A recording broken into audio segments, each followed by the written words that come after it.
Hello, good morning. It's good to be back again on another edition of QTV. This morning, I am Ibrahim Abalde. So wherever you are tuning in, this is QTV this morning. And I'm with Mr. Adedrame. Good morning, Mr. Ade. Morning, Mr. Balde. I see today you have your Q-Cell cup of tea or coffee. What is it you're imbibing? It's a combo. Combo An amazing combo. Of what? Mixture of milk, coffee, sugar. Which probably means about 5 teaspoons of sugar, based on what I see around me. The way it tastes. Yeah. Yeah. But it's good to be here. It's good. My voice is just about holding out. I have a bit of a sore throat, but otherwise I'm fine. I'm fine. Yeah. And it's always good to be here. Shall I give them a run through on what we've got? Take us through. Yeah, so as usual, we have the African proverb. It's a very interesting one. Well, it always is. Then we have the newspaper review, and we have our newspaper review coming down soon. And first segment, other than the newspaper review, Setal Sunyu Reu, which is about keeping Gambia clean. Campaign started by the Q Group. How's it going? Some folks will be here to tell us about it. Suleiman Conte and Babukar Kebe, they will be here to tell us about that.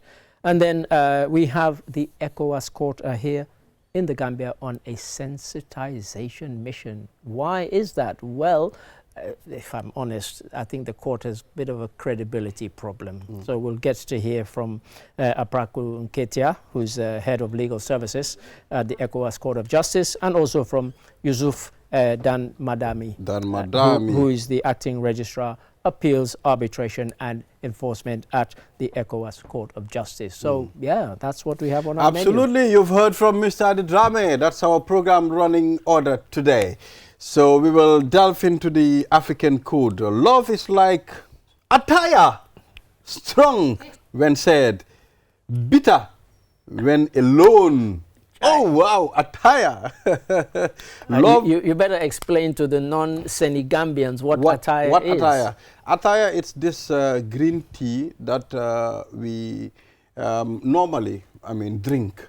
It's mainly common around between Guinea-Conakry, Gambia, and Senegal. Yes. It's a tea. It's more of a tea that we boil, and we put it in 3 categories: the first, second, and the third. And we have tumblers that we can use. To share the attire among us. But not only that, there's a whole art to making it before you drink it. There's all this pouring it from the one and then pouring it back into the other to both cool it and mix it, So you have all these elements to it. And it's very much a kind of social thing, isn't it? And I think that's what this is getting at. Yeah, so attire normally when we have social events, you can see people do it. After lunch, people will sit at one corner, gather. They'll gossip, they'll gossip and start drinking attire. Sometimes people can do attire 1, 2, 3, kettle a day. So well, indeed, yes. So attire, it's more of a green tea. The way China takes their green tea, it's from China, manufactured by China, planted, and packaged by China, Chinese. Well, the one that we have now, but back in the day, it wasn't from China. It was kind of locally sort of gotten stuff. And then over the years. Of course, So, that kind of attire, it's sometimes addictive, according to many people. When you are addicted to it, you cannot stay without it for a day. It can cause headache for some people, but not me. I've been taking attire for over 20 years now, but it's never given me a headache or something like that. But you haven't given it up, so perhaps you are addicted. I take it almost every day, every morning. So you might be addicted then. I take it. So we've told people what attire is. So let's delve into the proverb itself. Yeah, so it's like attire. Strong when shared. When shared, bitter when alone. Bitter when alone, I don't think it's the case. Some people can take a whole barada of attire at once and they enjoy it. It's not bitter. But I think this is what I was alluding to when I said for many people it's a kind of shared thing where, a lot of people, you see them drinking in groups. Of course, there will be people who you'll see them drinking alone, but mainly people tend to do it as a kind of social thing. You said, people gather, they gossip, or they just chat about stuff. And, it tends to be very much a social thing. So I think that's what this is getting at. It's like, there's this kind of, there's a bond, there's a shared bond, there's a shared experience when people have it in these groups. Yeah, so you can see we have different, we have a way of life more in Africa. You know, there are things that we do together as people. For example, let's take a look at lunch time. In our homes, we have a bowl for the meal and bowl for the women as well. Understand? Yeah, so where we all gather, like 7, 8, 10 of us, where we gather, you know, one bowl and eat. That's what we have. So apart from me, because I was a very slow eater, so they used to dish my own food separately, because otherwise, by the time I've taken 2 spoons, somebody's taken 10. Yes. So they always used to dish for me separately. It wasn't that I felt I was special or anything, but I was just, you know, slow eater. Yeah. Yeah. So that is it. I mean, in Africa, we socialize a lot, and attire puts us together. It brings us together. Before the internet generation, attire is the only thing that accompany us in our sessions. But now you have the mobile phone where you will be doing your attire and still on your phone. So but also one of the things, we have our newspaper reviewer, Mr. Bala Kurubali here. Bala, if I could bring you in. I mean, one of the things that I've always thought about the whole attire drinking thing, as well as me saying that it's a kind of social thing where people tend to do it in groups, it's also very much an outdoor thing. So I've always wondered when our brothers and sisters go abroad to America, Scandinavian countries and European countries, whether they still do this thing. Because here, you know, when my son was young, one of the things he loved doing, we would come on holiday every year, was the amount of space, and that he was outdoors more than he was indoors. And, you know, attire drinking is one of those things that people tend to do outdoors rather than indoors a lot. I agree with you, and good morning to the viewers anyway. Attire is an outdoor thing. I agree with you. You know, but there's sometimes, you know, there are situations arise where you have to adapt. Because weather conditions or whatever, it's raining or something. It's raining and all that. So even in the provinces, like where I grew up, so when it's raining, like in the raining season, we all know attire is outdoor. Yeah, quite. But you know, we do have it indoor. Or sometimes we'll be at the veranda and all that. Like you said, you're right. Attire, you know, it's one thing that brings people together. Absolutely. You know, but Balde mentioned something about the phones. You know, that now, even though people are having attire, you'll have people busy on their phone. But I will not associate that. That is not part of socializing anyway. I think the phones actually take us from that. We don't socialize. So we will all be here in a group and we are all on our phones. But before, when the attire is there, sometimes, you know, brewing just the first one will take like 30 or 40 minutes.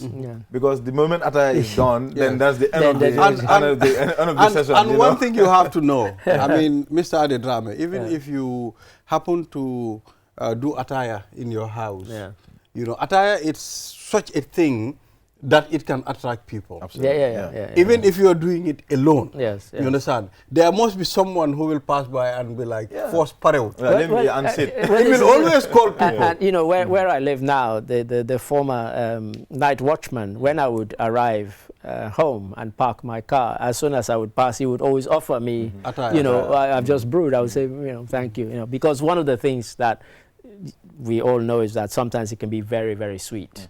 You know, because of the bitter taste, that they want to take away. So they put a lot of sugar in it, and you guys know. No, that reminds me, when you talk about the watchman, because when I was at the hotel, you know, my security guards, usually, I'll give them attire.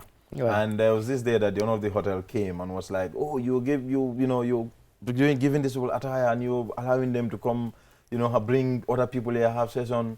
You know, this is not something I want here. I said, if you don't give them the attire, and if these people don't come here, they'll end up sleeping. But when I give them attire, they will brew attire until morning, and they will not sleep. That's it. You know, and he said, no, he don't want it. And the next minute, the very day there was no attire, he came down, he took a video, and he sent it to me. Your security was sleeping. I said, because there's no attire. So, absolutely. Love is like a tire, strong when shared, bitter when alone. Yes, I think we're all. We've all agreed on the kind of and you know, a person brewing attire have such this, I mean, free mind to dish a tumbler of attire to each and every person. You know, I have a neighbor. If he brew attire in his house, a tumbler will go as far as where they sell fruit. Right, really? You understand? Oh, wow. And these are quite small tumblers. Yes, tumblers. You know, so that is attire for you. Cool. Yeah, so you're watching QTV this morning, and I am Ibrahim Abalde. I'm with Mr. Adedrame as the co-host of this program. And we have Bala Musa Kurubali, our newspaper review guest. We'll take a short break. After the break, the program continues. Welcome back after the break. This is QTV This Morning. I am Ibrahim Abalde. For you to sponsor this program, you can contact the QTV Marketing Department on 324-4444, or you can send an email to marketing@qtv.gm. Anything displayed on this program will sell. So we are calling on sponsors, for product display. Of course, if you want to run your ads as well, you are most welcome. Yeah, so let's move on. On the Standard newspaper, UDP, GDC, 5 orders hold coalition talks. Yes, you want me or Bala to go first? Shall I delve in? I would like you to smoothen it, then we hand it over to Bala. Let me dive in. So yeah, of course it's an election year, and for the longest time we've been hearing about coalition talks, because I think all the political parties in opposition, they realize they have the kind of reality check is that none of them, if they stand alone, is ever likely to defeat President Barrow's NPP or thwart President Barrow's attempt at a third term.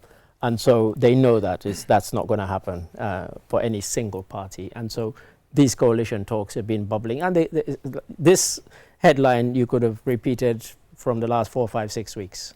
So these talks are ongoing. Yeah, and they're not likely to stop until they come to There was agreement. a conversation going on, like you mentioned, about coalition building or coming together. But now they are holding, or they've already held. They've held several. They've held several. These talks. Yeah. So, Bala Musa Kurubali, coming together as one body, because we understand in the Gambia, there'll be no single party that would be able to win election, even if you are a big opposition party. Yeah, that is what they say, and that is what we have seen. Recent surveys also indicate. And like Mr. Ade said, even the NPP, it's not a standalone. It's not just NPP. That's why it's an NPP-led alliance. Exactly. So it's not just NPP. That's a good point. There. So and the NPP government itself, it's a coalition. Yeah. It's not an individual, or it's not one party government. But when you look at this, it's a bit different from the previous ones. Because this one, according to what I saw last night, is it the Gambia Alliance? Something anyway. They sent out letters to 17 political parties to come and have talks about a coalition and all that. So out of the 17, only 7 turn out. Yes, only 7 turn out and to attend the talks and all that. So, like Mr. Ade, these talks have been ongoing. We've seen that. I think they have to face the reality, and that is we must have a coalition. That is the opposition, if they want to be the next government. Yeah, but also, from all indications, we've seen a bit of disunity among the oppositions. I know there was this politician who came out, I can't remember, was it Esa or, one Mama Kande, who said it is wrong to say there is disunity. The problem here is they are not having a concrete agreement when it comes to a coalition, but that they are not united, that is not there. But for me, in my own terms of unity, when it comes to coalition, is when a group of political parties agree to come together for one purpose, that is to win elections. But that is not happening. So the problem here is everybody wants to be the head of the opposition. That's right. The opposite coalition, because GDC came out clear to say they will not join any coalition where UDP is. So now we've seen them attend. They've already had their talks where UDP was. Mama Kande mentioned that. They said because UDP made it clear when they are joining any coalition, they are not going to go in for primaries. They are going to lead that coalition. And we've seen other political parties say they are not going in for that because they feel like there could be better candidates than their candidate. But they're saying that they have the numbers. So now we have people scrambling for leadership. And that's going to be a problem. We have few months to election. So if they do not put their house in order, it's still going to be a problem for them. I think also what people have to look at, as Bala said, invitation letters sent out to 17 political parties. In Little Gambia, we have I think already 22 registered political parties. Maybe very soon 23. Well, yes, if one of the ones that keeps threatening to register finally does register. But then I think what they're banking on is that you have an electorate that doesn't interrogate the parties individually. And by that I mean they don't look at the individual manifestos of these parties. Do they all want the same thing? Are they all saying the same thing? And if you don't have common ground, how can you have a coalition? You know? But if we say this is what we want and you have your party, you say this is what, Bala Musa has his party and they say this is what they want, and our manifestos are quite different, then how on earth are we going to form a coalition? But what they tend to do is they want and they hope people forget about those differences and just say, oh, you know, they've come together. And they themselves, of course, will have to, because that could be another point of contention. What is to be in the manifesto of this coalition? You know, how do we agree? So there are lots of things, lots of variables, as well as who will be the standard bearer, the flag bearer. You also have those things to do with... And how you approach other elections, the local government election and the National Assembly election. Because you don't just want to set up a coalition to say, okay, we are just going for the presidential election to take out Barrow and his government. So when you become government now, you have the National Assembly, you have the local... How you approach all that should be part of the coalition building. Because if you go your separate ways, we've seen in 2016, that was what killed the coalition. Because after they won, they all went their separate ways. And as they went their separate ways, at the parliament, they were divided. Policies and all that. That's right. This is something that we don't want to. So Gambians, I believe, have a lot to learn because at least we've experienced in 2016. Barrow's NPP led this coalition, but the 2016 was more like a solid coalition. It involves a lot of coordination, proper things would be put in place. So let's take a look at, finally, the coroner's report is out on Omar Baji's death, the Mandinering incident. It says, I mean, Baji died of acute brain injury caused by police assault. Yes.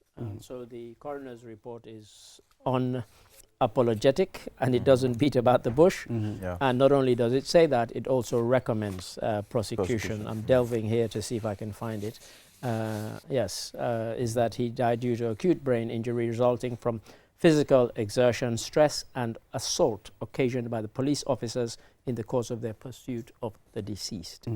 And coroner has recommended that the matter be referred to the Office of the Director of Public Prosecutions for consideration of criminal proceedings. So this is the Office of the Chief Justice who issued this press release saying that they have received this and they support the coroner's report, and then goes on to say his Lordship the Chief Justice has forwarded the record of proceedings of the inquest to the Honourable Attorney General and to the Director of Public Prosecution for necessary action.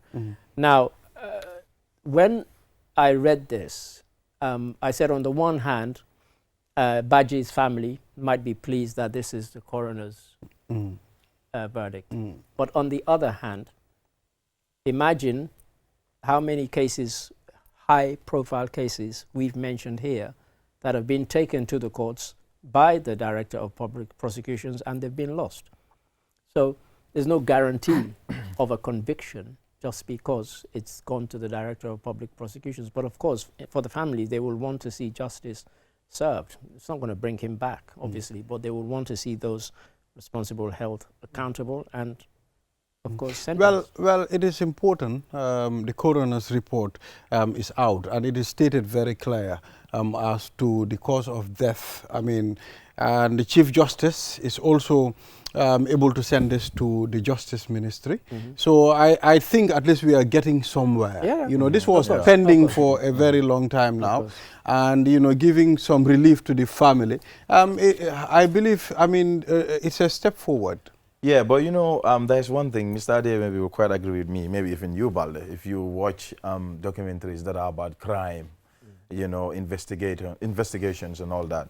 Some of these things do take time. You know, I can say they did a very good job in coming up with this. 20 years. You know, within this short period of time. It takes 20 years sometimes. You know, recently I watched a documentary of someone being arrested for a murder he committed when he was 16 and now he's 70 years old. I watched all these things happen. But like you said, finally, at least we're getting somewhere, you know, because when this happened, you know, it caused a lot of, you know, tensions here and there in Mandinari, in the country. And the fact that, you know, at least finally a report is out that is indicating that he did not just die from, you know, a natural death. Or something actually caused. He didn't fall over and all that. Yeah, something actually caused it. And by the police. and the police are allegedly to have committed the crime. Right, yes. So so now let's wait for what will happen at the courts. Like Mr. Ade said, we've seen so many high-profile cases, you know, been lost by the government recently.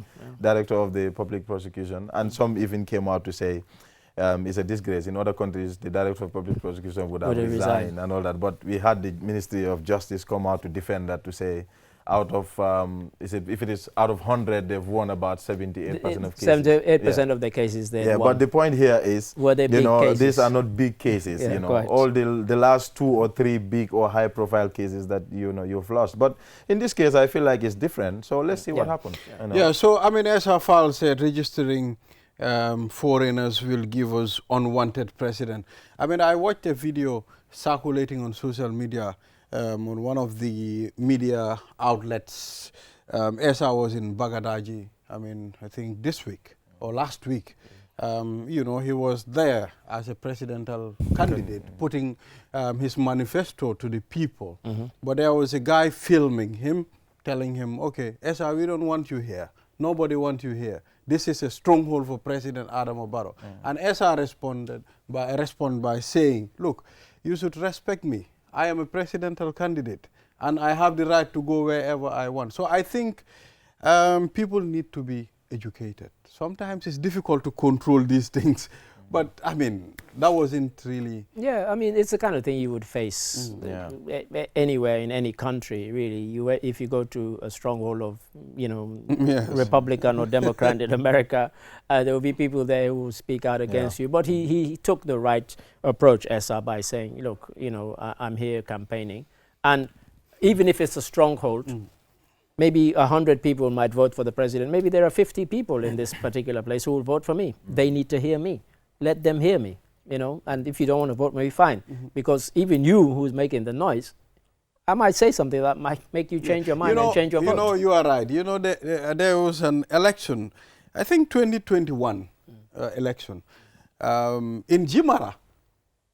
It's a stronghold for President Adama Barrow. No. Jimara is a stronghold for, used to be a stronghold for Mama Kandeh. In 2021, it was a stronghold for Mama Kandeh. But you know what I'm trying to put through? The UDP, they're going to vote there. But, so we can tell you, even when it is a stronghold for a particular person, there are people that are still affiliated with other parties. But in politics, this is what you call strategic approach. This is it. You know that this place is a stronghold of a particular political party that will not stop you from campaigning there. You still go there to get a chunk of votes that will at least close the gap, the margin, from 10,000 to 200 and all that. In election, every vote counts. That's what I'm saying. Even the single vote. Not only does every vote count, let me just give you, when we did the analysis of the 2021 election here on QTV, and we had a panel, and we broke it down. We said, if you were to take the electorate as 53 constituencies, okay, never mind the number of overall votes, but if you were to take them as 53 constituencies, Barrow won 45 of them. So that must mean that he won in strongholds of all parties. Yeah, like in Busumbala constituency, that is considered to be a stronghold for the UDP. Combo South. And you know, because when the results were coming, everybody is like, oh, Barrow is winning, let's wait for these strongholds of the UDP because they were not out. That's right. So when they started coming out, everybody was like, wow. So these things can change, definitely. Although we have also seen situations where the opposition, not the parliamentary election, that I mean, the last parliamentary election, there are places that, you know, the opposition will not even try to contest there. So we've seen, you know, presidential is different from the National Assembly. It's different because presidential, it's the whole country, all the constituencies together. You add the votes. Looking at our system, how do you is first it past the polls? That is, you know, you need every vote. But National Assembly is different. You know, if you put up a candidate at a place, where you know you don't actually have the chance to win, you know, you don't bother. You're wasting But going back to what Esa said, saying unwanted foreigners voting for us is unwanted. Unwanted president giving us unwanted. You know, for me, last time I mentioned this here, I don't know whether I was here with Mr. Ade Omboich. I said it. I said, you know, sometimes going to registration centers, attacking people for being foreigners, I don't think it's right. You know, if I am Bala, I came to the Gambia, let's say, in 1995. And 2026 election, I want to vote, and you don't know. You know I am a foreigner, but you don't know if I actually go through the process to naturalization and all that. Maybe I have my valid passport or I have my valid ID card. Yep. I go to the police and you're like, no, Bala is a foreigner. He came here in 1995. No. So we need to understand also as Gambians that there is something called naturalization. Quite. We have that as a process. Yeah. If you stay for a certain number of years in this country and you have a family, you can become a Gambian. Regularizing your papers accordingly, because those are the papers that will qualify you. Yeah, listen, whenever I hear this, and Esa and anybody else listening to this is directed at you. When I hear people making this allegation, honestly, it's because you're preparing to lose, right?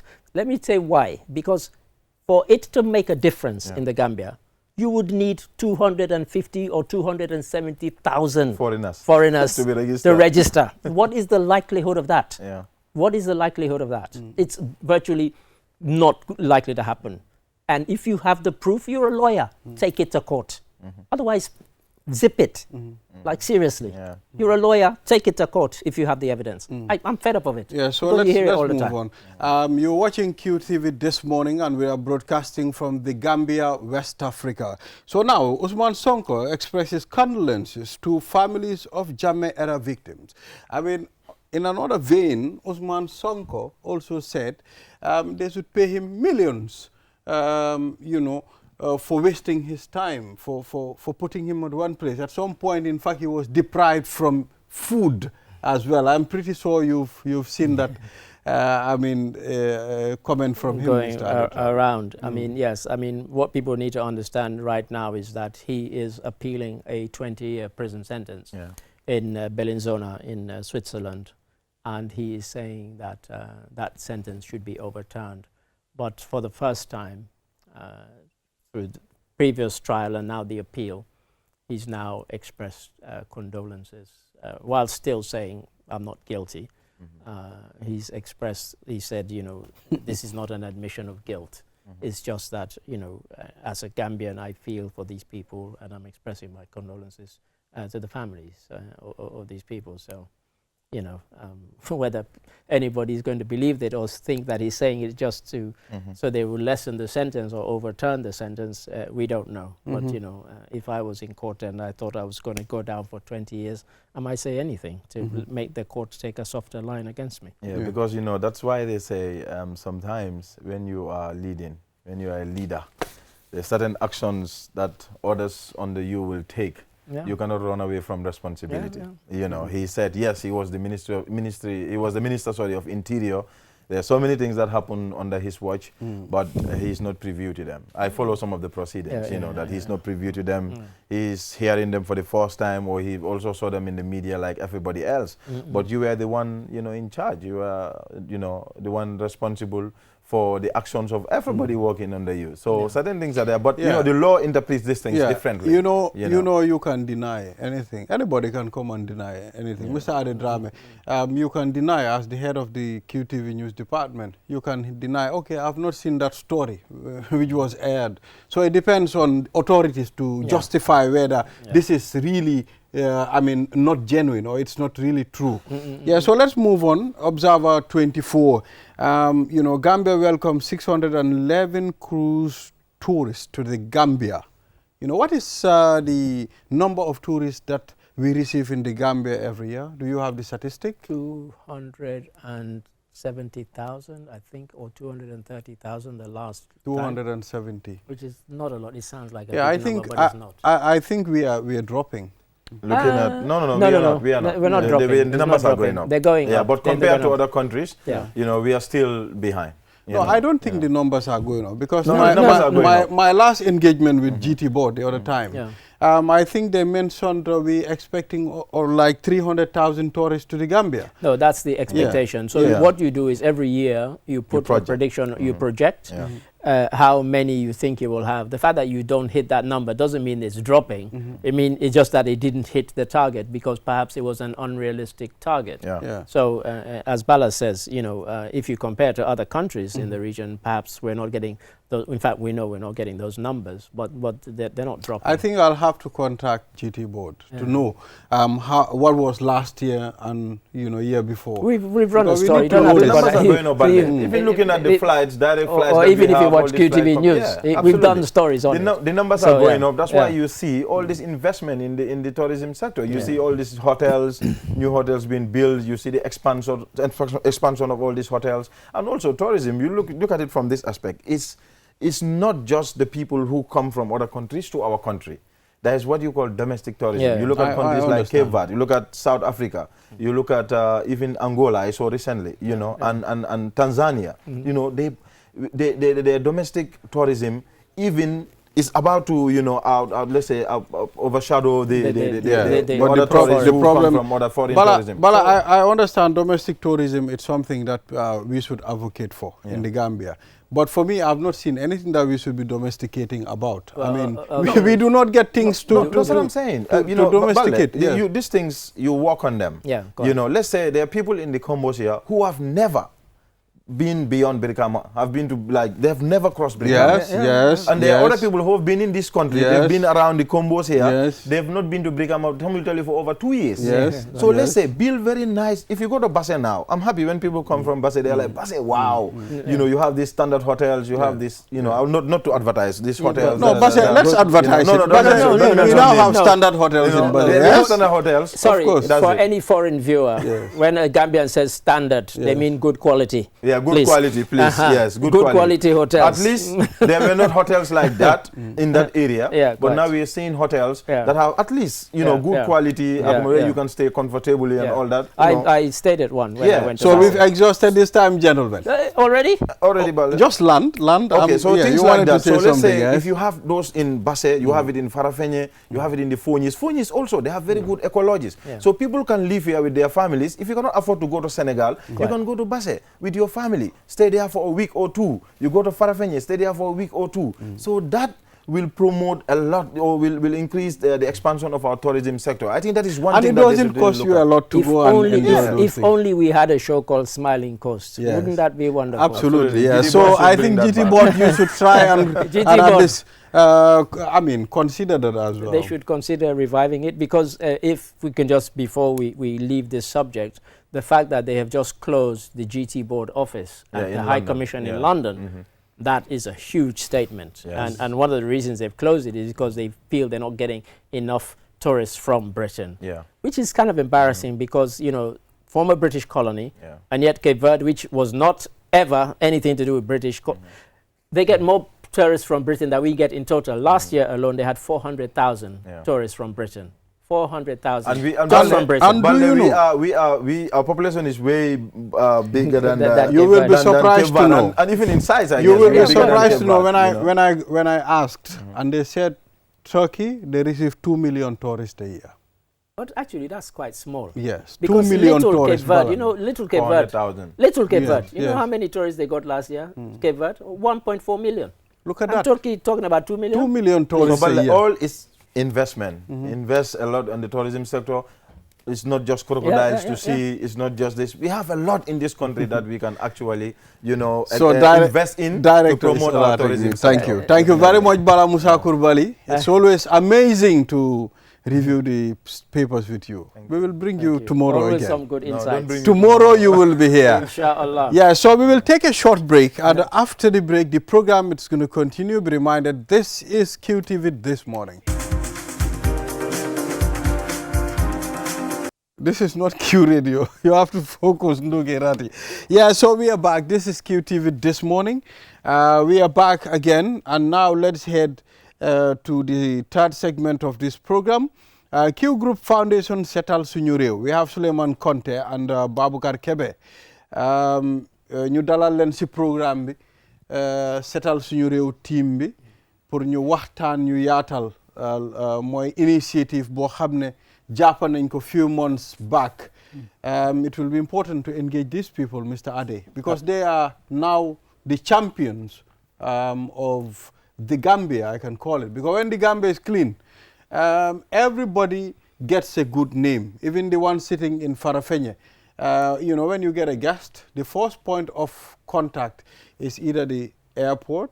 When that area is clean, obviously, our guests will feel at ease and they'll be like, okay, the Gambia is clean. But you know what, for me, why I've always tried to sell it before we come to these gentlemen is that, yes, it's good that, you know, visitors outside see our country as being clean, but it's good for our health. I went to a convention on Sunday, and they were saying that somebody in Cape Verde can expect to live 10 years longer than somebody in the Gambia. Why? Because that country is clean. So for our health's sake, we should do it. Never mind making it look. So it's not just about aesthetics, about how it looks. Yeah. It's about our health. So we have Suleiman Conte.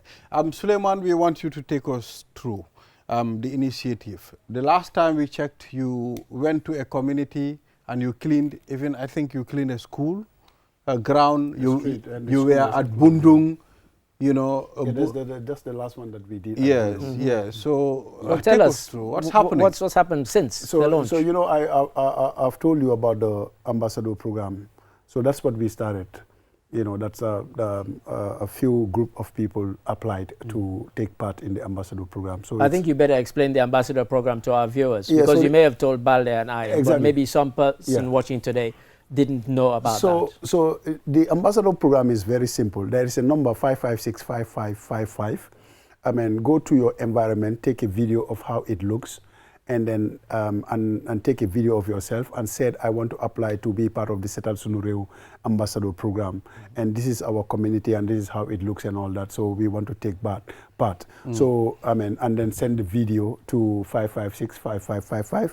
Then the team will look at it, because there are some criteria also that you have to meet and all that as to the number of people, you know, that will come out, because, you know, clean exercise needs a lot of people to come out. So we will have to find out about that. Also, the environment has to be very close to the highway too at some point. That's also another criteria that we look into, because the stakeholders, some of them would want to help, but it has to do with the... But that was in the case before, so we want to know why the change, because there was a time that was not part of the criteria. No, the thing is, it's developing. It's developing, and then we have stakeholders like the area councils and the Ministry of Health and Road Authority. So obviously, Roads Authority are responsible for their roads. So if you are doing a cleaning exercise on their roads, you know, they would want to take part in helping you in bringing transportation and stuff like that. But then, you know, we will, you know, it's open to go to other places and all that, but then advisably, it has to be a place where it's easier or closer to the highway, you know, you know, because, you know, the highways are the front view of the country too, you know.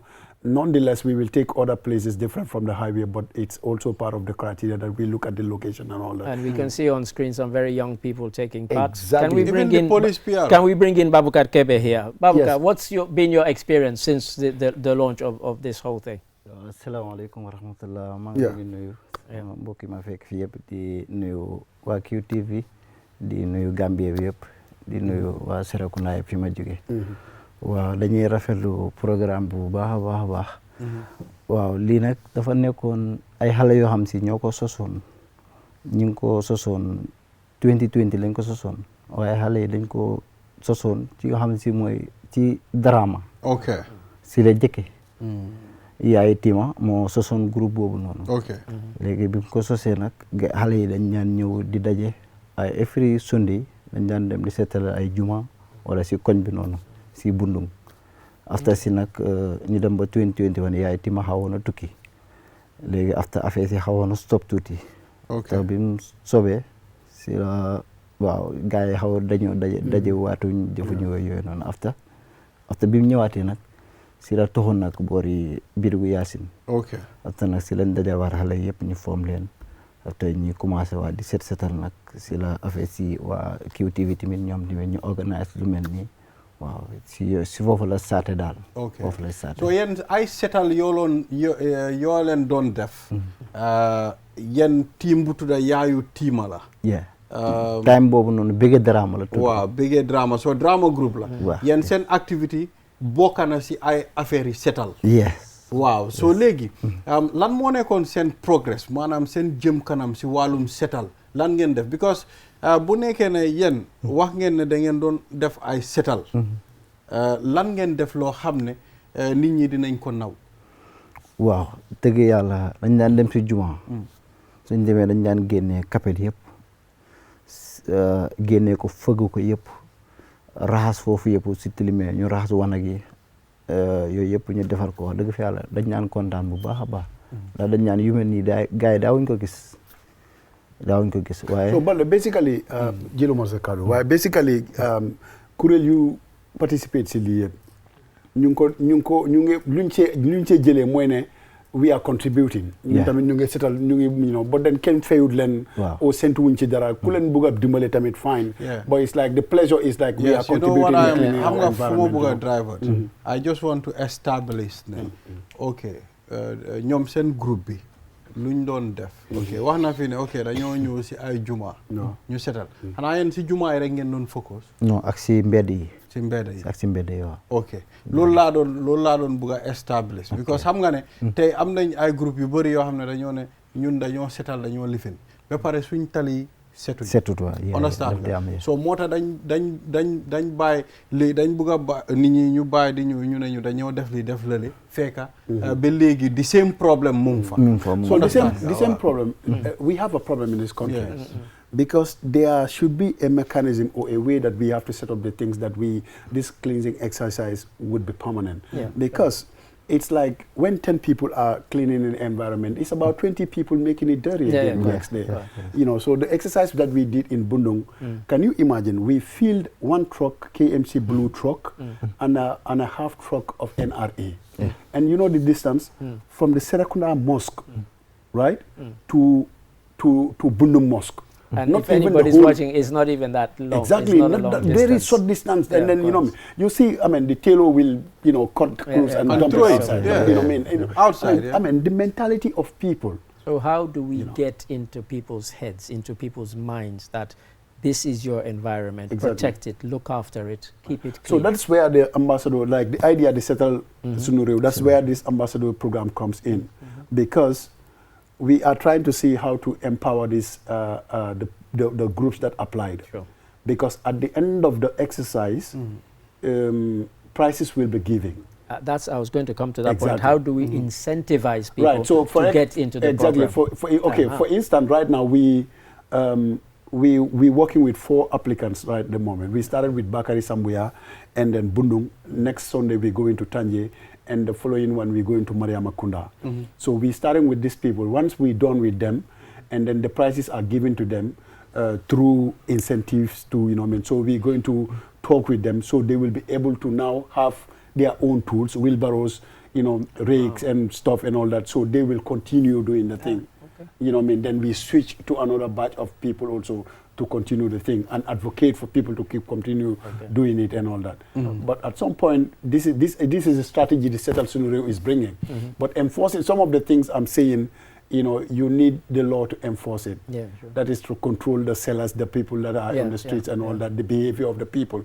But for us, we can't, because while we are even cleaning, some people are throwing. Yeah, because as you rightly said, if it's not the law, somebody will say, who appointed you, the police? Exactly. You can who are you not to tell me to tell me? ñun time boobu sax affaire dafa daan métti si ñun. ndax comme ay rato wala ay bale yooyu doo ko am. ñun ñooy génnee sunu xaalis di jënd ay bale.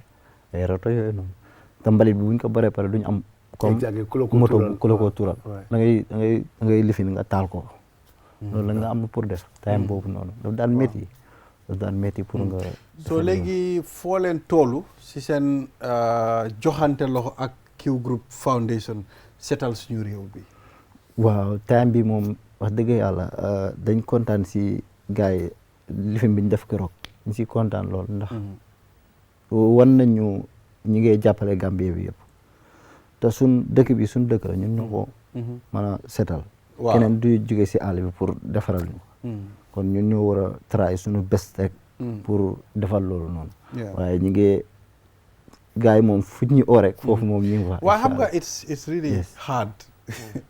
Even if you talk about it until tomorrow, I am pretty sure the places that you cleaned a few weeks back, if you go there, you'll meet a pile of dirt again. And maybe we can marry this with something like... Those are the things, those are the problems. You have Kiundogu. We go out to 300 communities, okay? Maybe every time we go out now, in the future, Kiundogu, we say to that community, join this thing, join this effort. You know, we're giving you something. We're not asking anything. Actually, if you clean your community, you benefit, not Q Group. Exactly. It's you, your community. Why don't you do this? You know, and when I've said this many times, when I was growing up in Sierra Leone, we used to have cleanest village competition. My mother came from a village called Benguima, and I'm not joking. That place was so clean that I used to be scared to walk on the street there.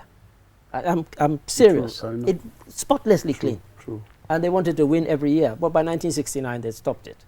You know, but when it was there, fierce competition, and all they got was a cup, a trophy.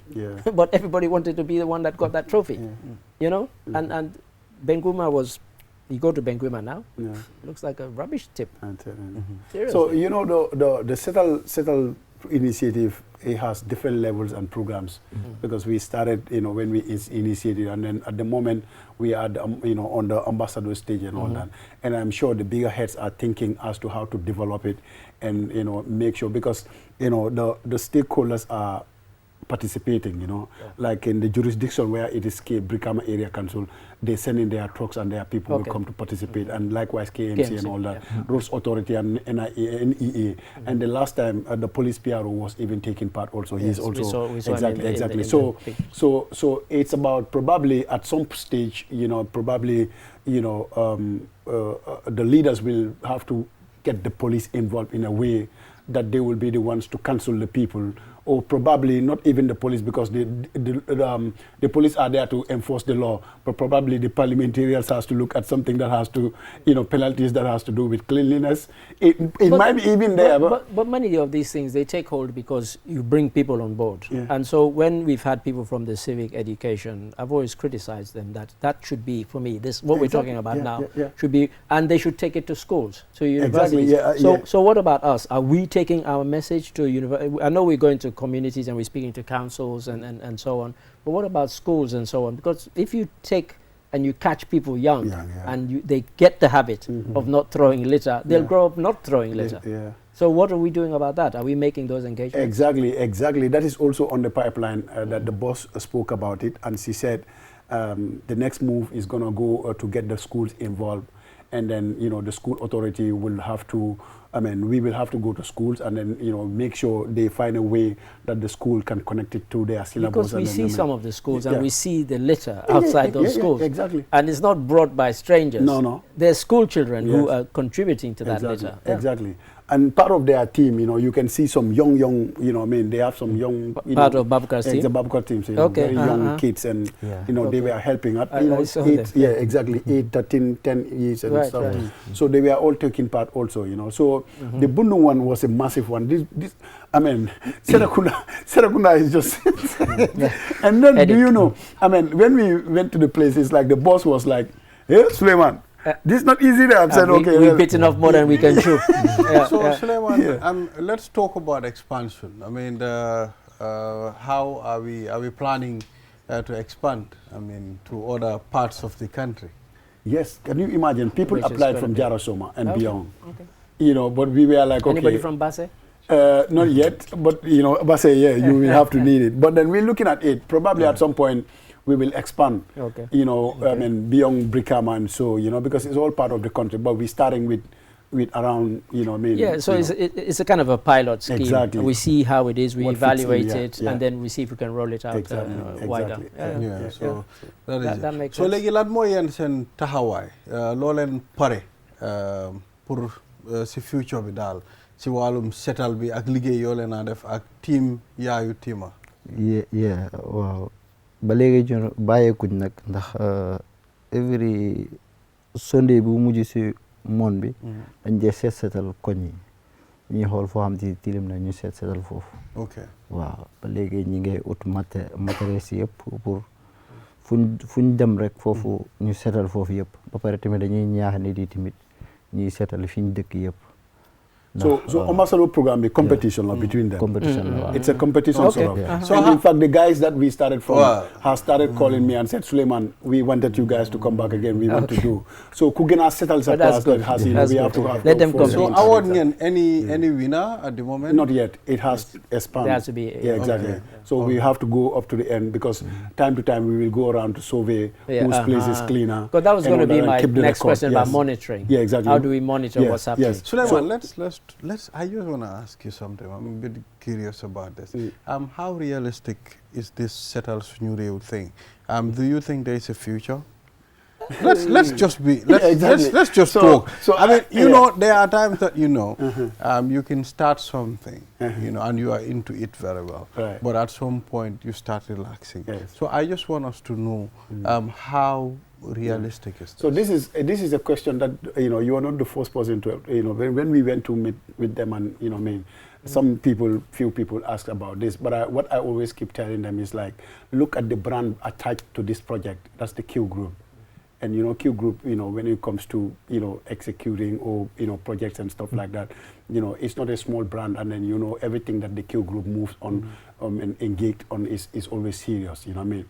So this is something that is unlike any other project, and all the people that are in it are all determined and connected to it, and the goal and the focus is to make sure we execute the project to go to the highest level. So there is no doubt that this is going to be, we're going to set the example, because whatever we tell them, because the thing is, imagine if we should make them believe to come and take part, at the end of the day we just leave them in limbo. What's going to be the feedback at the end of the day? So let me give him an example that will support what you've just said. Yeah.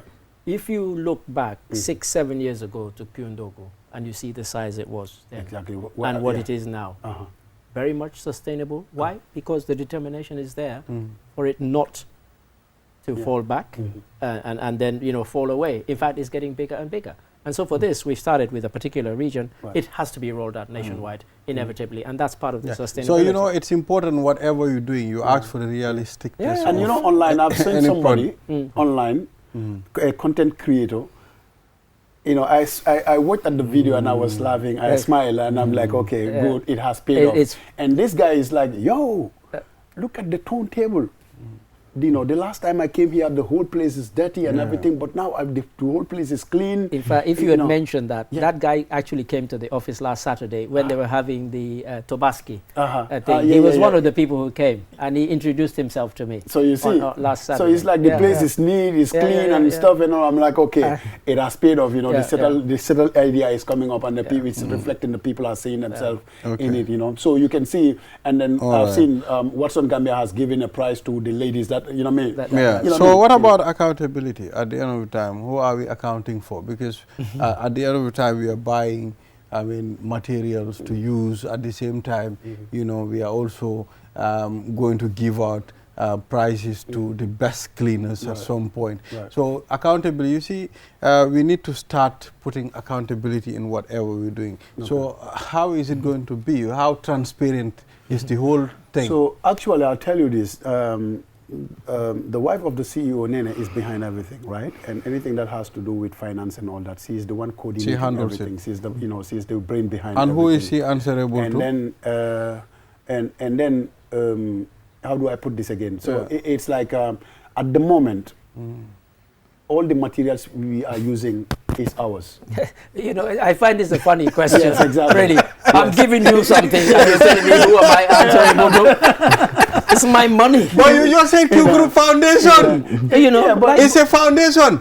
She's answerable to the foundation at some point. But now, there should be accountability. Now let me make this simple. We are not leaving any stone unturned here. Exactly. Okay, fine. It's a weird question. Yeah, exactly. It's a weird question. But I'll try to answer it. The thing is, all the materials that's been used is ours.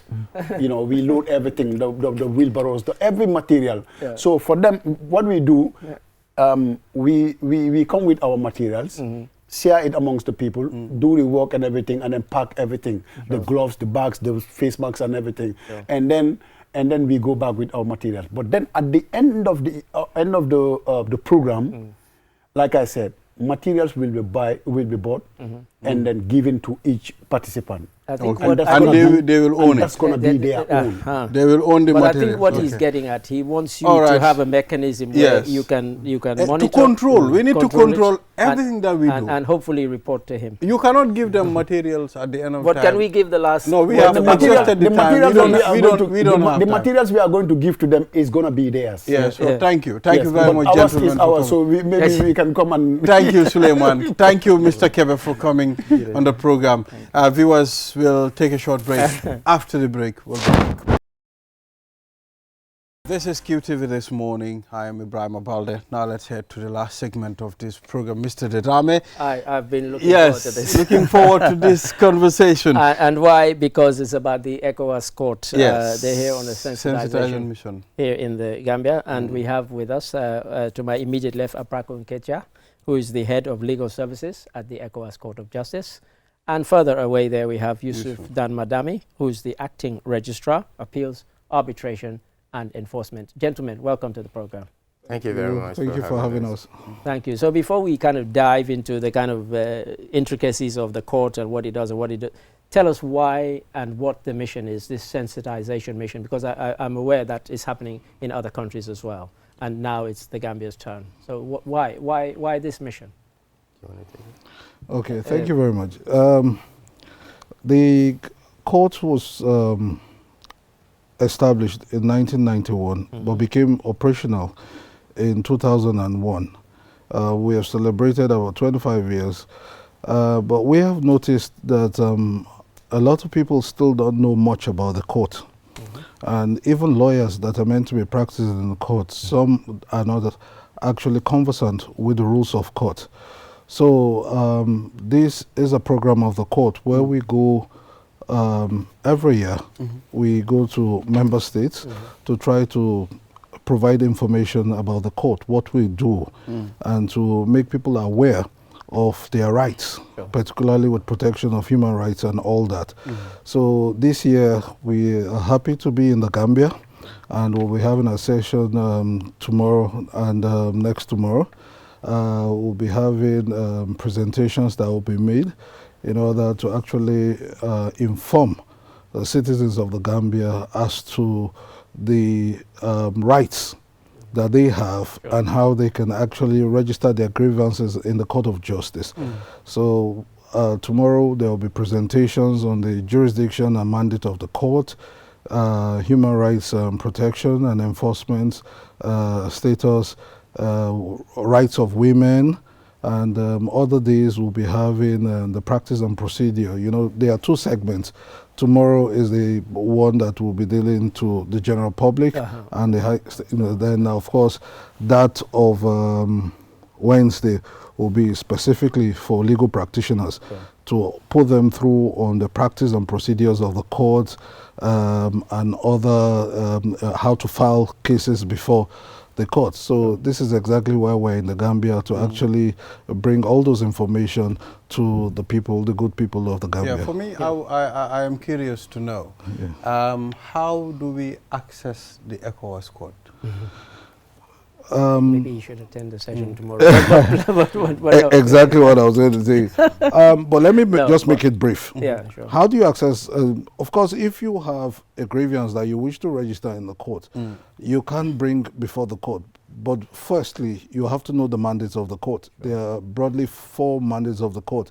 It has a human rights mandate, it has an arbitration mandate, a community court, and public service court. So out of all these 4 mandates is the human rights mandate that, of course, is the most prominent, upon which the jurisprudence of the court has flourished. So I guess if you want to register your grievance, there are only 2 conditions under the protocol of the court that you must fulfill. One, that it must not be anonymous. So it must be a known complainant, address, name, and all that. Secondly, it must be pending before an international court. It must be pending before another international court. So once you fulfill all of these things, and of course you adhere to the rules of a court in terms of filing your paper, your application will be received by the registrar of the court and of course processed, and a time will be given for you to be heard by the court. Can I come to you, Mr. Nketia? I mean, we're aware that part of the sort of awareness raising is also about the fact that about enforcement of judgments of the court, because it says the agenda is centered as well as increasing public awareness, also strengthening enforcement of the.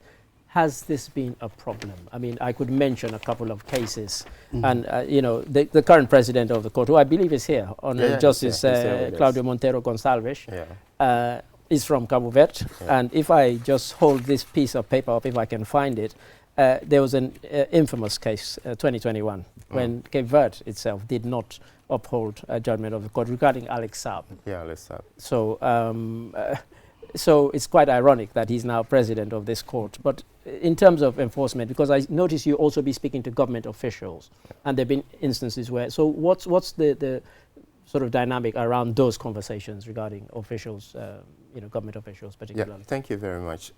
That question could have been properly addressed by my colleague because he's in charge of enforcement. But I'll profile an opinion on that. Yeah, please. What it means is, like all international courts, the problem of enforcement of judgment is not peculiar to the ECOWAS Court. Sure.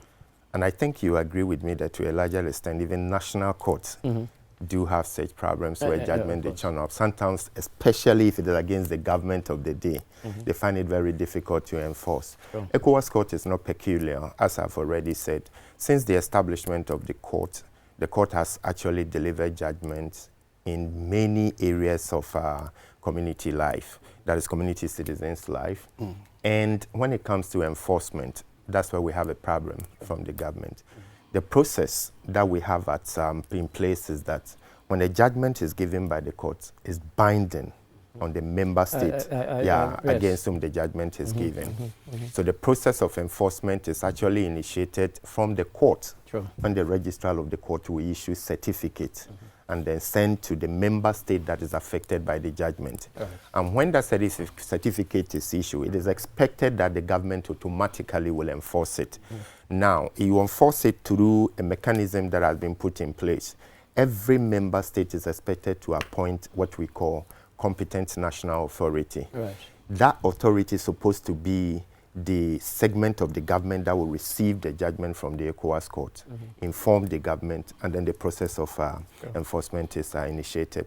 But unfortunately, I think we have about 2 states that have now, out of 12 now, that have not appointed the competent national authority. But of course, his office is working assiduously to have that 2 states also appoint. So what is the process of appointing those members in those 2 states? What does it take? I mean, is it a tedious process? It's not a tedious process. It's the government that has to designate.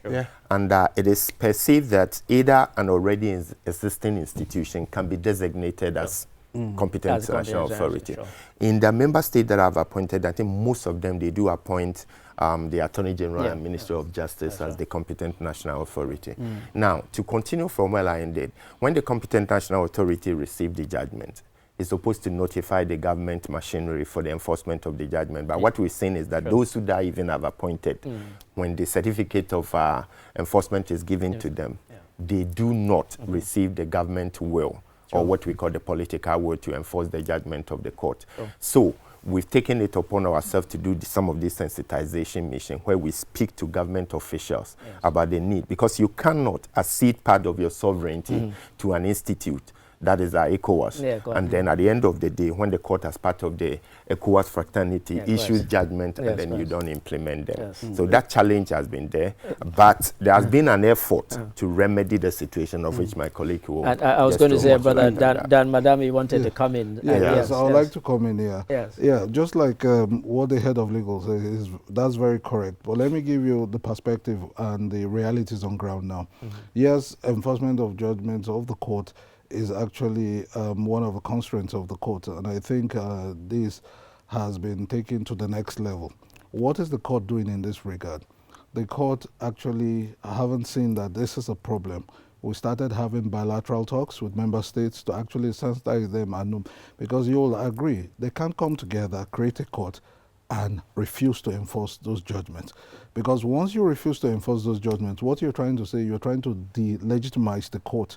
You're trying to, of course, reduce the integrity of the court. So the court is saying, no, what is the problem?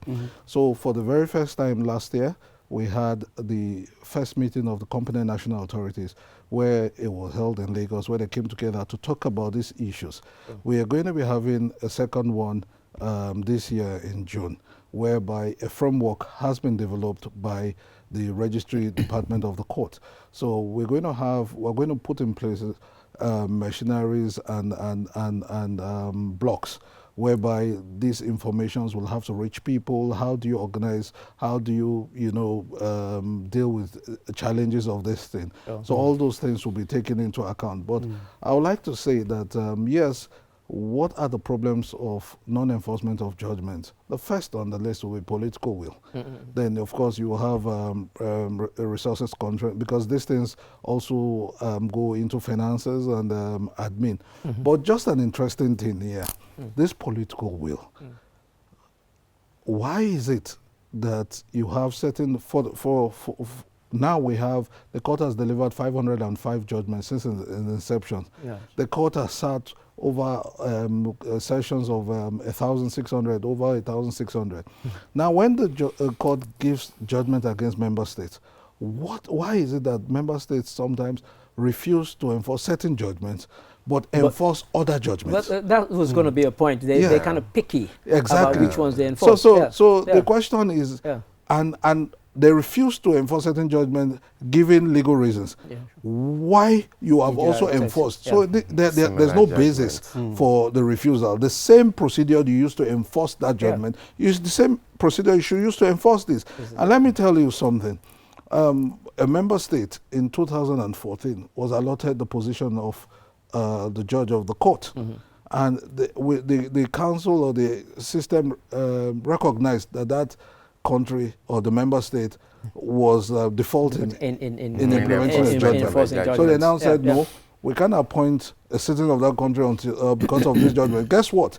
The member state rushed to enforce the judgment of the court, and the citizen came as a judge. So you find all these intrigues here and there and all that, but that is why we're having these bilateral talks to actually discuss. So what will happen if a member state refuses to implement some of the things that the court orders? Okay.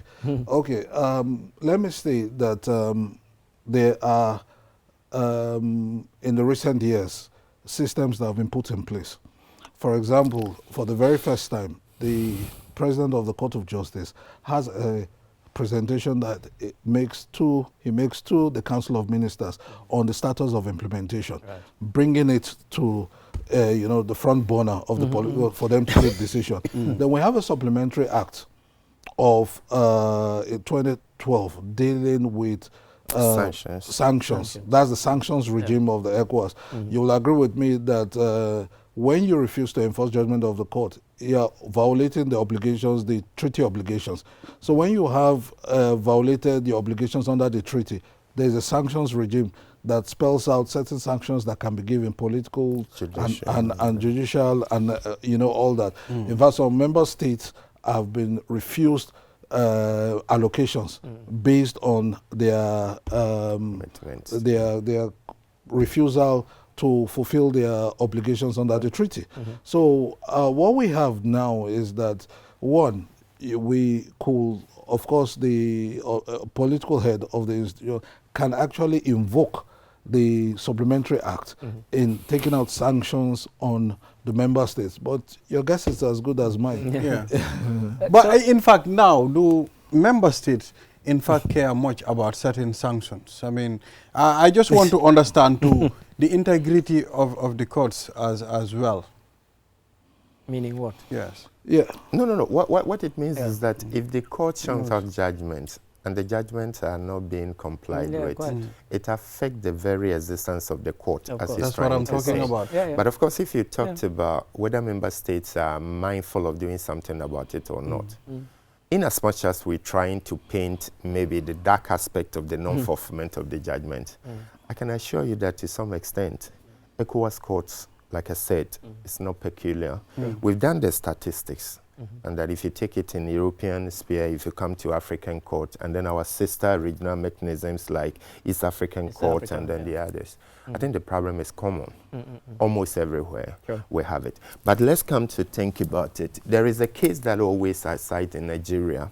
You know, we have right of representation, where in Nigeria, you cannot stand as an independent candidate to their national legislature or maybe becoming an executive president. Now, they brought the matter to the courts and then they were challenging that it's not proper for it to be done. The court was not very categorical. We use what we call individual circumstances of the countries. That is, and then we distinguish it. So the court did not pronounce that is not right, because having regard to the Nigerian peculiar situation.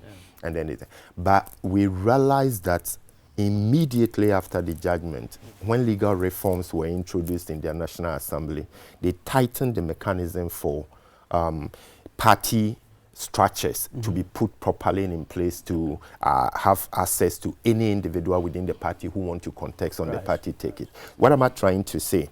We might feel like the judgment of the court are not being implemented, but if you look behind the scene, it actually influences policy. And I think Gambia could be one of the countries. Recently, Gambian authorities are in consultation with the court in terms of cases that were brought pursuant to the reconciliation that took place here. So you could see that when Gambia is about to take a policy decision right now with respect to certain directives that they go, they are mindful that these things can have a ripple effect of people taking us to the ECOWAS Court. It is not direct implementation of the judgment, but in one way or the other, it has influenced policy. And I can give several examples where the judgment are, of that nature have done. When we go to where Liberia, a sitting Supreme Court judge was dismissed, he brought the matter there, and then the judgment was given against Liberia. So you could see the kind of impression that will be created in the larger community. So gradually, from that very moment, whenever an appointment of any Supreme Court judge is being considered, they have at the back of their mind that if you don't do the right thing, this can end up in the ECOWAS Court. So we say that we have not had the tangible implementation of some of the judgment, but behind the scene, we know that the judgment is also influencing policy. So let me give a real case scenario and say that happened then. What would happen in that case now? So in the case of Sierra Leone, when the Vice President Samuel Samsumana was dismissed, he took it all the way to the ECOWAS Court, saying that unlike many countries, including the Gambia, in Sierra Leone, when you elect a president and a vice president on the same ticket. The president is not elected individually. And he said he therefore cannot be dismissed because he was elected, not selected. He took it all the way up to the court, and of course he won at the ECOWAS Court, but they found in his favor, but President Koroman never enforced that particular one. What would happen in that sort of situation now? Let me just say this very clearly. The ECOWAS Court of Justice is a very important institution in the ECOWAS. And in the community, you find out that it plays a vital role with the protection of human rights. Now, we're talking, what is the end result of the work of the court? It's a judgment it gives. But the judgment, the implementation of judgment is entrusted in another different entity. That is one. And you'll agree with me from stats that have come to the court. Political actors normally try sometimes to evade implementation of the court. But once they leave government, the same political actors run to the same court of justice. So it shows that the court has integrity. It shows the importance of the court of justice. And I think these conversations will continue to go on until we get it right. Now, regarding this particular mission, I mentioned Justice Gonsalves, and he mentioned something which I thought was surprising, and I'll quote it. He was speaking in Abuja, I think, and he said, enforcement is not merely an administrative process, it is a democratic responsibility. And he said that civil society serves as the bridge between judicial pronouncements and tangible outcomes for citizens. And he was saying that civil society should do more to ensure that these judgments are enforced. Is that part of this mission? Because I know you'll also be meeting civil society groups here in the Gambia. Yes. Yes. Let me also take you back. success of the court today is because of the roles that the civil society have played. Yes. If you remember the protocol of the court, the first protocol of the court, 1991, the court was an interstate court. Yeah, and when it became operational in 2001, till 2005, there were no cases. Only one case came to the court, Olajide versus the Federal Republic of Nigeria. Even if there were human rights violation, the court threw it out because it didn't have a local standard to file that case. But because of the corporate bodies, because of the NGOs, particularly WABA, the West African Bar Association, they came together. It was on that note that we now had the 2005 supplementary protocol, which of course changed the whole game. There was a paradigm shift. What happened? The mandates of the courts now had human rights, arbitration, and all that. For the very first time, we had direct access to court by individuals and corporate bodies. So this changed the whole dynamics. So whether we like it or not, the civil society play a very vital role. And they will continue to do that because they serve as checks, you know, to enforce government, to actually also sensitize their people, to bring it to the front burner, you know, of the national discourse. And this, of course, brings pressure on government and government agencies and institutions to implement the judgments of the court. So I believe that the president said it will. Yeah, so where is the court located? The court is located in Abuja, the Federal Republic of Nigeria. Now, we have 4 ECOWAS institutions there, the ECOWAS Commission, the ECOWAS Parliament, and the ECOWAS Court. So the court is... And how long do sittings take place? It depends. No, sittings are actually at the discretion of the judges and the president, because once you file a case, we have what we call the written phase, where you file papers. So all those timelines will have actually been lapsed. It is when those timelines have been completed, then the judge rapporteur will say, yes, this case is now ripe for judgment, and the date will be fixed. So, and if you're talking of the duration of proceedings, you will agree with me that it depends on the complexity of the case. But to add to what you asked about where the seat of the court is, saying as much as the court seat is in Abuja, a patron of the court need not to travel to Abuja to access the court. I was going to ask You can be in the studio here, pick your laptop, you file a case before the court, and it goes through the process. You can participate through to the judgment. But of course, I must add that when he was speaking about access, he said depending on the mandate and what you want to achieve from the court, you can file. But one of the cardinal principles of the court is that you cannot make individual claim. It should always be by counsel. So yeah, you should have now I was going to ask a kind of related point, because we said here, look, it says individuals can file. Yes. Should they have exhausted the legal process in their own country before they can take it to the court, or can they go direct to the court? They can go direct to the court, and I think that's what makes the court a very progressive court, because, and I stand to be corrected, the court is the only court I know internationally and regionally that you do not have to exhaust local remedies to approach the court. And the court has made this pronouncement in the various jurisprudence of the court.